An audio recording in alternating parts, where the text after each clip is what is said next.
ब्राह्मण हरामी होते हैं, ये शब्द हम नहीं बोलना चाहते थे, लेकिन जीतन राम मांझी के कहे गए ये शब्द कान में घुनघुना बन करके बजे जा रहे हैं और बोलने के लिए कोई अल्टरनेट भी नहीं मिला। और वैसे भी जब पूर्व मुख्यमंत्री एक ब्राह्मण जाति विशेष को ऐसी जाति सूचक गालियां दे सकता है, तो हमारा तो काम ही है जो जैसा हो रहा है उसको वैसा दिखाना और बताना, तो उतना सा ही कर रहे हैं। आज जनता जंक्शन शो में हम बिहार में राजनीति के नाम पर जातियों के लिए होने वाले तमाशे के बारे में बात करेंगे। आज हम बात करेंगे कि क्यों जीतन राम मांझी की अपनी बिरादरी तमाम मूलभूत समस्याओं से जब जूझ रही है तो उसे वो एक बेवजह की बहस में घसीट रहे हैं। जब बिहार की मूल आवश्यकता यह बनी हुई है कि कैसे बाढ़ से परेशान लोगों का और उस जैसी तमाम समस्याओं से परेशान लोगों का पेट भरा जाए, तो जीतन राम मांझी जैसे नेता यह बता रहे हैं कि आपके घर में अगर सत्यनारायण भगवान की कथा होने लगी है तो इससे यह मानिए कि आपका जीवन बदल गया है। जीतन राम मांझी जैसे नेता शर्म की पराकाष्ठा हैं और बिहार के दुर्भाग्य के रचयिता हैं, जिसकी वजह से आज बिहार जो कुछ भी है वह है और बिहार जो है वो बताने के काबिल नहीं है। आज हम आपको बताएंगे कि जीतन राम मांझी ने आने वाले कितने सालों के लिए एक बार फिर से उस तमाशे को जन्म दे दिया है जहां पर समाज के दो धड़े जिनको कंधे से कंधा मिला करके काम करना था, वो एक बार फिर से एक दूसरे को दुश्मन की नजर से देखने लगेंगे। इसके अलावा जीतन राम मांझी ने जिन बाबा साहब अंबेडकर के हिंदू धर्म छोड़ करके बौद्ध धर्म अपनाने की बात कही है, उस पर भी थोड़ी सी चर्चा करेंगे। मेरा नाम अनुराग मिश्रा है और यह जनता जंक्शन शो है। लगता है कि जातिवाद का तमाशा और बहस सवर्णों की तरफ से शुरू होती है तो संभवतः आप गलती कर रहे हैं, क्योंकि आप जीतन राम मांझी और उनके जैसे नेताओं का नाम भूल रहे हैं जो एक सार्वजनिक सभा में ब्राह्मणों को जानबूझकर गालियां दे रहे हैं और अपनी जाति के लोगों को वोट देने की एक बेशर्मी भरी वजह दे रहे हैं और उकसा भी रहे हैं एक लोकतांत्रिक देश में रहने वाले नागरिकों को। जीतन राम मांझी के मुताबिक हिंदू धर्म इतना खराब धर्म है कि इसमें रहने के लायक भी नहीं है। कुछ दिनों पहले खबर आई थी कि एक गुरुद्वारे में एक व्यक्ति को इसलिए पीट पीट कर मार डाला गया क्योंकि उसने धर्म और धार्मिक प्रतीकों के साथ बेअदबी करी थी, इसका आरोप लगा था। इसके अलावा भी गिनवाने बैठेंगे तो अलग अलग धर्मों में ऐसी घटनाएं होती रहती हैं और हिंदू धर्म भी इससे अछूता नहीं रहा है, यह तो साफ बात है। ये रही एक बात। ब्राह्मण हरामी होते हैं और उनका निशाना सरनेम जिनमें मिश्रा, पांडे, झा या उस आधार पर होने वाले ब्राह्मण हो वो तो थे ही, साथ ही साथ में उनके ब्राह्मण वो खासे टारगेट थे जो अपना पूरा जीवन बेहद सामान्य संसाधनों और न्यूनतम आधुनिकता के साथ गुजारते हैं, जो प्राणियों में सद्भावना हो, विश्व का कल्याण हो या संदेश लिए गली गली में घूमते हैं, जो अपने बच्चों को पैसे की कमी की वजह से अच्छे स्कूलों में नहीं पढ़ा पाते लेकिन अपने यजमान के घर पर यह आशीर्वाद देकर के आते हैं कि उनका बच्चा पूरी दुनिया में नाम कमाए। जीतन राम मांझी ने उन सनातनी ब्राह्मणों को गाली दी है जिन्होंने आपके परिवार को, आपके समाज को कभी इसी सामाजिक अत्याचार के खिलाफ अकेले खड़े होकर के धर्म की सौगंध देकर के तमाम आतताइयों से बचाया होगा। खैर, जिन नीतीश कुमार ने इन जीतन राम मांझी को बचाया और बनाया, उनके साथ जब मौके मौके पर दगाबाजी करने में बाज नहीं आते तो अपने पुरखों को बचाने वाले और समाज को बचाने वाले लोगों को गाली देना कुछ बड़ी बात नहीं है, और खास करके तब जब राजनीतिक हित समाज से और सामाजिक सद्भावना से ऊपर हो चुके हों तो ऐसी हरकतें तो लाजमी ही है। बाकी मोहित सिंह जी ने पहले ही कह दिया था कि जीतन राम मांझी कटोरा उठाएं और पटना की गलियों में अपनी फ्लीट से उतर करके भीख मांगे, बाकायदा उनको भीख भी मिलेगी और कोई उनके ऊपर ये तोहमत भी नहीं लगाएगा कि आप हराम का खा रहे हैं। बाकी वो सवाल दोहरा रहे हैं कि जब बिना चुनाव लड़े केवल जोड़ तोड़ करके आप मुख्यमंत्री बने थे या नीतीश कुमार के द्वारा बनाए गए थे, तो क्या किसी ने कहा था कि आपको हराम में सीएम बनाया गया है? अगर नहीं तो आपको यह अधिकार किसने दिया कि अपने जीवन भर ज्ञान और बुद्धि के बल पर समाज को सन्मार्ग पर चलने का संदेश देने वाले ब्राह्मणों को आप भरी महफिल में गाली दे सके?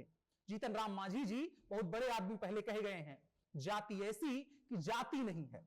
आज हम यहां पर फिर से बोल रहे हैं और अगले एक हफ्ते तक ये उम्मीद करते हैं कि ये बोलने के लिए हमें जातिवादी होने का ठप्पा ढोना पड़ेगा, लेकिन हमारी अनैतिक जिम्मेदारी बनती है कि जब समाज में विद्वेष फैलाया जा रहे हो और जिसके खिलाफ जानबूझ करके साजिश रची जा रही हो, उसके पक्ष में खड़े होकर के बोलना ही पड़ेगा और सच्चाई को बाहर लाना ही पड़ेगा। किसी रोज बैठिएगा हमारे साथ, बहस करिएगा, आपको बताएंगे ब्राह्मण होना सिर्फ एक सरनेम धारण करना नहीं है, वो एक हजारों सालों की तपस्या और आदर्शों का भार है जिसे आप जैसे लोग नहीं समझ सकते हैं। दो पंक्तियां सुनिए। जो ब्राह्मण को बहुत आसानी से डिफाइन कर देंगी कि ब्राह्मण होता कौन है। ऋजु तपस्वी संतोषी क्षमाशीलो जितेंद्रिया दाता शूल दयाश्चु ब्राह्मणो नवर विगुणो। ये 9 गुण हैं जो एक ब्राह्मण होने के लिए आवश्यक होते हैं आपके भीतर। ऐसे ही कोई ब्राह्मण नहीं बन जाता है। और बाकी आप बाबा साहब अंबेडकर की बात कर रहे हैं, वो सम्माननीय है क्योंकि उन्होंने भारत के संविधान को लिखने और बनाने में, और जो भी भारत आज है जैसा भी है उसको बनाने में अपना अमूल्य योगदान दिया है, और हम उस पर गर्व करते हैं और उनका सम्मान करते हैं। लेकिन उसके आधार पर आप उस व्यक्ति के निजी फैसलों को पूरे समाज पर नहीं थोप सकते हैं। संभवतः आपको उनका भाषण नहीं याद हो, खाली 2 पैसे की आप थितरी कर रहे हो, लेकिन हमको याद है, हम याद दिला दे रहे हैं। 1935 में उन्होंने एक भाषण दिया था, जिसके बाद इस तमाम बहस की शुरुआत हुई आजाद भारत में। वो कहते हैं कि यदि आप एक सम्मानजनक जीवन चाहते हैं तो आपको अपनी मदद खुद करनी होगी। बहुत अच्छी बात है। इसके आगे वो कहते हैं कि सबको अपनी मदद ऐसे ही करनी होगी। अगर आप एक आत्मसम्मान चाहते हैं तो धर्म बदलिए, अगर आप एक सहयोगी समाज चाहते हैं तो धर्म बदलिए, अगर ताकत और सत्ता चाहते हैं तो धर्म बदलिए, समानता, स्वराज और एक ऐसी दुनिया बनाना चाहते हैं जिसमें सब खुशी खुशी से जी सकें तो भी धर्म बदलिए। ये उनका भाषण था। उसके बाद कहा यह भी जाता है कि उन्होंने अपने 3.5 लाख अनुयायियों के साथ धर्म बदल लिया और बौद्ध धर्म में चले गए। उनकी क्या स्थिति है हम उस पर बात नहीं करेंगे। लेकिन इसके बाद देश के राष्ट्रपिता और अंबेडकर के भी गुरु महात्मा गांधी ने कहा था, वो भी सुन लीजिए। उन्होंने कहा था कि धर्म ना तो कोई मकान है और ना ही कोई चोंगा जिसे उतारा या बदला जा सकता है, या किसी भी व्यक्ति के साथ उसके शरीर से भी ज्यादा जुड़ा हुआ है। यह गांधी का कहना था। अंबेडकर संविधान के रचयिता हैं और इसके लिए उनका सम्मान किया जाना चाहिए, लेकिन वो एक यूनिवर्सल सत्ता नहीं है। आप उनकी आड़ लेकर के अपने किए गए पापों को जस्टिफाई नहीं कर सकते हैं। जब देश आजाद हुआ था तब एकता की सबसे ज्यादा आवश्यकता थी। ऐसे समय में जाति को लेकर के भी तब बहस की गई जो अनुचित थी। और आज जब बिहार में जब समस्याएं तमाम मुंह खड़ी हैं, आज जब बिहार में शराबबंदी से लोग मर रहे हैं, अर्थव्यवस्था को नुकसान हो रहा है, बाढ़ की चपेट में आकर के गांव बर्बाद हो रहे हैं, लोग मर रहे हैं, ऐसे समय में आप फिर से उसी बहस को जन्म दे करके सिर्फ और सिर्फ बिहार को और देश को गर्त में धकेलने की साजिश कर रहे हैं। और आपने माफी मांगी है। माफी के नाम पर आपकी की गई नौटंकी आपके उस बयान और जो संदेश आप देना चाहते थे उसको नहीं रोक पाएगी। लेकिन आपको सार्वजनिक मंचों से जाकर के मुद्दों पर बात करनी चाहिए। यह मुफ्त की सलाह है। शराबबंदी के खिलाफ खड़े होकर के तमाशा करने की जरूरत नहीं है, बल्कि एक बेहतर बिहार बनाने में अगर आप थोड़ा सा योगदान दे सकें तो संभवतः इतिहास आपको एक अच्छे नेता के तौर पर याद करने में शर्मिंदा ना हो। बाकी ये तमाम बातें करते हुए मेरी आंखों के सामने और दिमाग में 2 माझी तैर रहे हैं। एक वो माझी जिन्होंने अपने गांव की समस्या और अपनी समस्या का हल अपने पुरुषार्थ के दम पर निकाला और दुनिया के लिए नजीर बन गए, जिनका नाम था दशरथ माझी। और इसके अलावा एक और माझी हैं जो धर्म की आड़ लेकर के, जाति की आड़ लेकर के समाज को बर्बाद करने की कोशिश कर रहे हैं और साजिश कर रहे हैं। उन जीतन राम माझी को इतिहास कभी नहीं माफ करेगा। आपकी क्या राय है इस तमाम चीज को लेकर के कमेंट बॉक्स में हमें बता सकते हैं। और साथ ही साथ अगर वीडियो पसंद आया हो तो साझा कर सकते हैं। जनता जंक्शन शो में बड़ी खबर में इतना ही। अब बढ़ चलते हैं इन शॉर्ट की तरफ। पहली खबर पनामा पेपर्स लीक से जुड़ी हुई।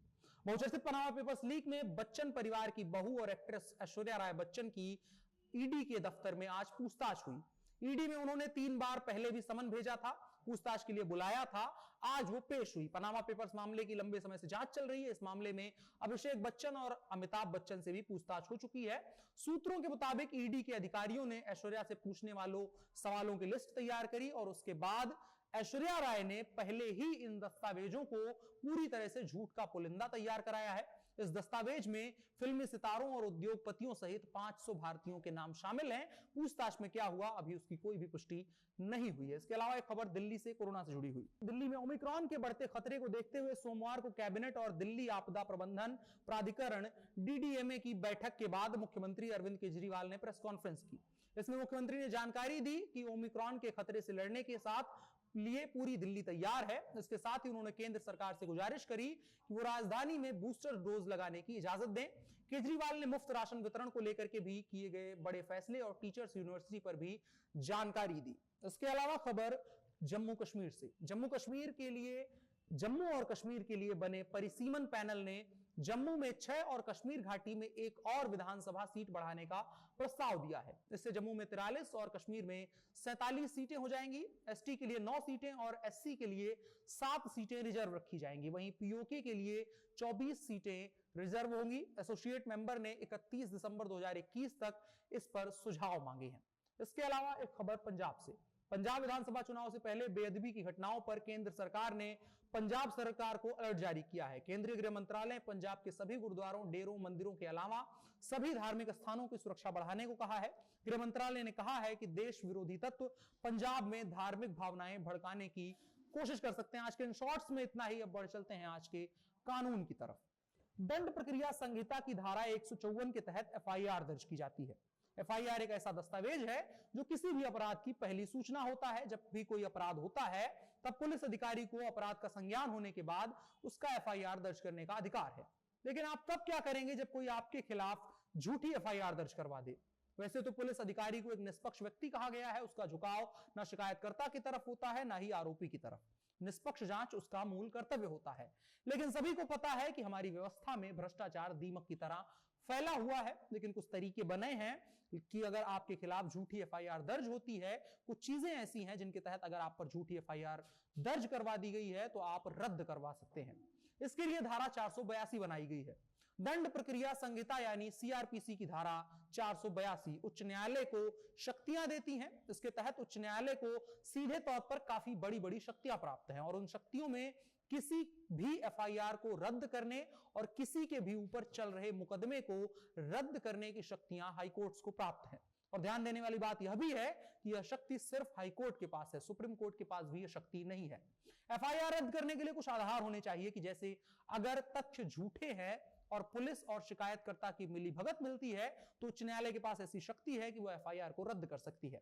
इसके अलावा एफआईआर को दर्ज करने के लिए जो आधार दिए गए हैं, अगर वो स्पष्ट रूप से झूठे हैं या उनसे संबंधित आवश्यक सबूत नहीं है और उनके खिलाफ आपके पास कुछ सबूत हैं, तो इन तमाम चीजों को देखते हुए उच्च न्यायालय ऐसी एफआईआर को तुरंत रद्द कर सकता है। इसके अलावा कुछ मामले हाईकोर्ट के स्वविवेक पर छोड़ दिए जाते हैं जो उनके संज्ञान में आने के बाद उस पर कोर्ट फैसला ले सकती है। आज के कानून के हिस्से में इतना ही। अब बढ़ चलते हैं कार्यक्रम के आखिरी हिस्से की तरफ जो है नसीहत। कबीरदास कहते हैं, जाति न पूछो साधु की, पूछ लीजिए ज्ञान, मोल करो तलवार का, पड़ा रहन दुम्यान। आज से सैकड़ों साल पहले जब हमारे समाज में एक विकृति थी और कहा जाता था हमारा समाज पीछे था और आज हम आगे आ चुके हैं, तब भी कबीरदास ऐसा सोचते थे कि किसी को भी देखा सुना समझा जाना चाहिए, उसकी योग्यता के आधार पर जातियां और तमाम चीजें पीछे छोड़ करके हमें किसी को भी देखना सुनना समझना चाहिए। बाकी मौज करिए। मेरा नाम अनुराग मिश्रा है, ये जनता जंक्शन शो है। कार्यक्रम पसंद आया हो तो इसको साझा कर सकते हैं और हमें फिलहाल के लिए दीजिए इजाजत। देखते रहिए जनता जंक्शन। कैमरे पर मेरे साथ ओम प्रकाश हैं। शुक्रिया।